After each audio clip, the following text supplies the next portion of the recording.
gbóhùn Olúwa lẹ́nu mi tí ó bá ti wà nínú àkọọ́lẹ̀ pé wọn kì í ṣe rere nínú ìran tó ti jáde wá, mo pàṣẹ láti àkókò yìí lọ ayé àkọọ́lẹ̀ yẹn padà ó yá lọ ṣe rere. Tí ó bá wà lákọọ́lẹ̀ pé wọn kì í dàgbà nínú ìran ẹ̀, láti òní lọ mo pàṣẹ ìwọ lọ dàgbà. Tó bá wà nínú àkọọ́lẹ̀ pé wọn kì í jẹun ọmọ nílé ibi tẹ́ ẹ lọ́kọ sí, lórúkọ Jésù Kristi mọ̀mọ́ mo pàṣẹ àyípadà. Tí ó bá wà ní àkọọ́lẹ̀ pé òbí máa ń ṣiṣẹ́ lásán lórí ọmọ ni nílé ibi tí ẹ ti jáde wá, lórúkọ Jésù Kristi mo pàṣẹ ẹ̀yin ẹ lọ jẹun ọmọ.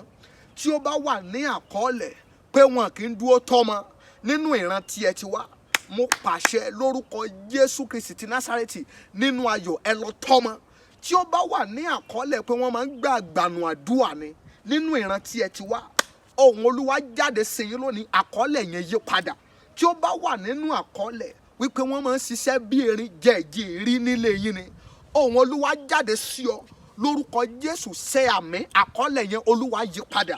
Tí ó bá ti wà nínú àkọọ́lẹ̀ wípé wọn kì í gbé orí sókè nínú ìran tí ẹ ti wá, mo pàṣẹ àkọọ́lẹ̀ yẹn yí padà. Ó yá lọ ráàánú gbà, ó yá lọ ráàánú gbà. Ohun tí ayé kọ nípa tiẹ̀, ọ̀rọ̀ tí ayé sọ nípa tiẹ̀ pé ò ní dìde, wípé ò ní jẹun ọmọ, wípé ò ní lọ́kọ yẹn, wípé ò ní lọ́mọ, wípé ò ní ríṣẹ́, wípé ò ní rí visa yẹn, wípé ò ní promotion lẹ́nu iṣẹ́ yẹn, wípé ò ní níwèé ìgbélú yẹn, bí o bá ti sàmì báyìí, alágbára gbé ọ̀rọ̀ yẹn mì, lọ ráàánú gbà. Jésù Olúwa wa.